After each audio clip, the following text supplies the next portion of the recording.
my brother from another mother. I love this man. We worked on projects together. My True, Country Tis of true. Thee, the book, and the latest is Break the Wheel by the one and only, yes, DA, Attorney General. I'm sorry, AG for the state of Minnesota, the one and only Keith Ellison. Hello. Hey, friend. What's up, my dear? How are you there, Karen? Missed you. It's been too I'm long, dear. good. It has been way too long, and I'm grateful that you're here. Yesterday we were watching Rashida Tlaib on the floor of Mm. Congress be excoriated and lifted up by members of Congress, and I saw the vote last night: 234 to 188. 20 Democrats crossed party lines to censure her.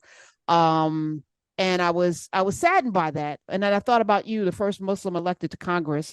This is Yeah, the only Palestinian American in Congress right now. Her district overwhelmingly is in support of her, yet yeah. she's being told to be quiet about what's going on right now in Israel.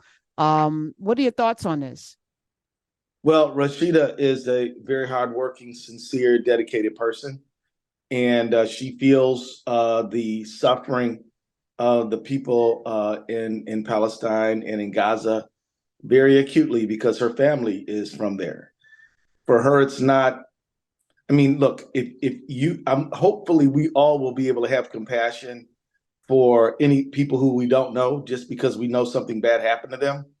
But in her case, it's something that is very deeply personal that she's directly and familially connected to. So, yeah, that was extremely unfortunate. And when you can compare some of the outrageous, hateful, terrible things Republicans have done, it's not just it's not just trying to silence her. It's also a rank hypocrisy. So, but that's the Republican Party I know, quite frankly. Hypocrisy all day long and extreme insensitivity to suffering people. Now, look, Uh, Rashida will be among the first to say that what Hamas did on October 7th is deplorable, horrible, it's murder, it's wrong. But wait a minute, two wrongs don't make a right. I mean, the people who are dying in Gaza right now, they don't run Hamas. Hamas didn't consult them, and yet they're still dying. And we have now north of 10,000. Most of whom are children. As you may know, I did visit Gaza myself after several military conflicts there, 3 or 4 times. So the destruction that's going on there is real. It's harmful. And Rashida has every reason in the world to feel and grieve for the people who are suffering. you were a member of Congress. You kept getting reelected by more and more votes in a district that was heavily not Muslim and heavily not Black, Right. because it's a service position, right? It's a service position, not Yeah. not anything else. She's the 26th person in the history of America to be censured. What does this Mm. mean? 26 people. That's it. 26 in the entirety of our country's history. What message is this sending? Because I remember you and I having this conversation about how, behind the scenes, most of the folk in Congress were pretty, collegial. Y'all might Sure. see each other in the gym. You eat in the cafeteria. Right. There was some sense that you were there doing the work of your constituents in your district Right. together. Yep. What is this saying about Well, where I we mean, are right now? so if there's 26, if you excluded of the 26, if you excluded the ones who actually did something dishonest or broke the rules, the number would go down because some of them probably deserve to be censured, right? Yeah, You like know, Charlie Rangel. Charlie Rangel of New York was censured over financial and campaign misconduct. yeah, and I Sure. would say that I mean, it is what it is. You got to obey the rules, and then she might be the only person who was censured for purely political reasons because she was asking for a stop to the bloodshed, which is a very sad commentary on the Republican majority. And I just think it shows that we're in a new low. I mean, look at all the things that have never happened before. We've never thrown out a speaker before. We've never had 3 speakers unable to get a majority. And now we're censuring people because they don't want more kids killed. I mean, it's an extremely terrible situation. And let me tell you what she's calling for in a ceasefire. I mean, as the war goes on and we don't ceasefire, we increase the likelihood of the war expanding. There's no chance that you're going to really do a meaningful hostage recovery as this war rages on. So you're foreclosing that possibility. You're guaranteeing more children and non-combatants will die. So there's a lot of reasons why a ceasefire makes sense here, and yet she's punished for calling for that, and that makes me sad. I 866-801-8255. Let's focus a little bit on Minnesota. Attorney General Keith Ellison is here. He has a whole book where he's kind of looking at, where we are as a nation, not just My Country 'Tis of Thee, which is his own personal journey, but now where we are as a nation. I feel like we're in an inflection point. We're definitely in a period of time in history that will be remembered forever. Your role I look at Daniel Cameron, another attorney general who lost last night his bid for governor. That's a good thing. Yes. Optimistic? Are you optimistic? Because I feel like things are happening sometimes because they need to, so that we can reset.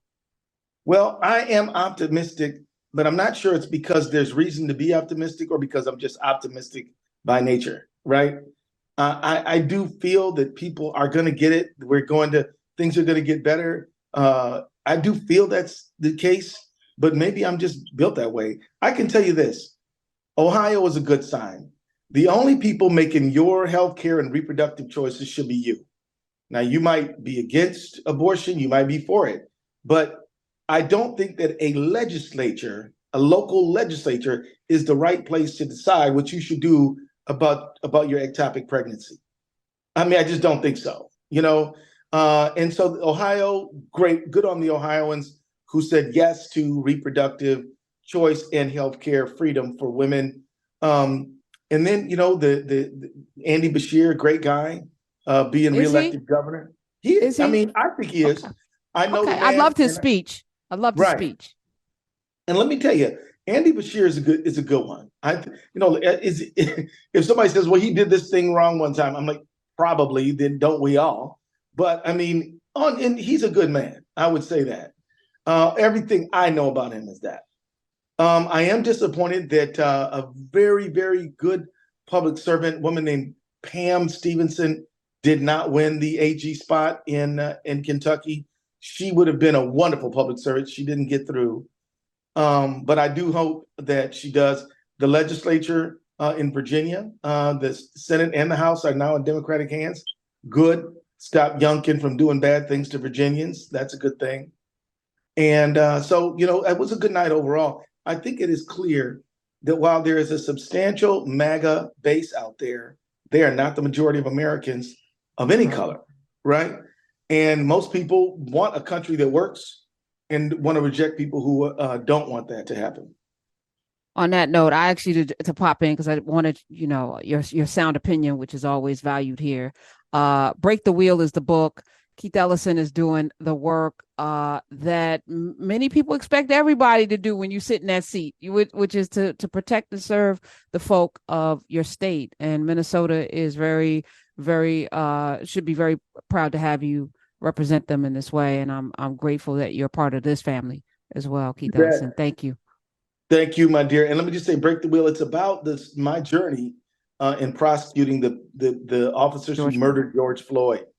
And if we ever want to break that wheel and stop the repeated cycle of, seeing people, unarmed civilians getting killed, usually Black, at the hands of law enforcement, Tyree Nichols, the whole story, Tamir Rice, Sandra Bland, so many, then there's some things we've got to do. And I outline those things in Break the Wheel. And I lay out how to put together a prosecution that works. So hope people take a look at it. I hope they do too. We were talking with Tamika Mallory earlier. She spent a lot of time in Kentucky to make sure Daniel Cameron did not get elected. And I said at the top of the show that Breonna Taylor was on the ballot because that particular, he could have won if not because everybody else that you mentioned, all the other MAGA Republicans won their seats, right? He did not. I think Breonna Taylor was a deciding factor in Daniel Cameron not getting that, and the work of people like Tamika Mallory and her group, Until Freedom. Let me just tell you one little quick story about Daniel Cameron, if I may. Absolutely. Daniel Cameron was assigned the case involving Breonna Taylor. He took over the case. He was in charge of the case. He later came back and said that the grand jury refused to indict for any offense for people who killed Breonna Taylor. Well, the grand jury heard this, but then ended up getting their own lawyer, because under the law they are forbidden from breaking their code of silence. So they got a lawyer to ask the judge if they could be heard, because Daniel Cameron lied on them, because he never submitted charges for the people who killed Breonna Taylor. So he gets up there and says, well, the grand jury looked at it and they don't want to indict. The grand jury never got a chance to consider charges against those people. And so he lied on the grand jury, and the grand jury went out of their way to try to get a voice to rebut Daniel Cameron. The judge said no, but that's the kind of dishonesty that he demonstrated. On top of that, now the feds are prosecuting one of the officers who shot indiscriminately and killed Breonna Taylor. So, it's good. My dad likes to say it's good to see a good one come and a bad one go. And he said, and so seeing Daniel Cameron lose, quite frankly, is a public service to the people of the state of Kentucky. And I'll just add this to you. When you're an AG, people think, well, you're just in your own state. Not so, folks. I work with Tish James almost every day. I work with the other AGs all the time on all kind of things, whether it's justice, whether it's police stuff, or whether it's consumer protection, which it usually is. We are working together all the time. So as a state AG, yes, you do have a national reach because you ally with people like Tish in your state of New York and other places. And I wish I had a friend in Kentucky to call to do good for the people of Kentucky, but that'll have to be 4 years from now. Listen, come on back. Don't wait. You have an open seat here. And again, keep doing what you've been doing and do more, because we can always do more. Keep that. See you, friend. All right. Give all the Ellison boys my hug and my love. I love you.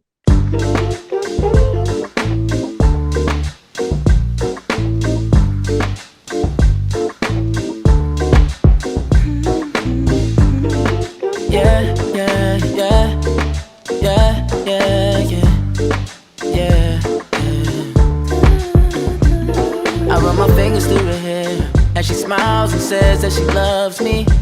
Isn't it lovely when the one you're lusting is the one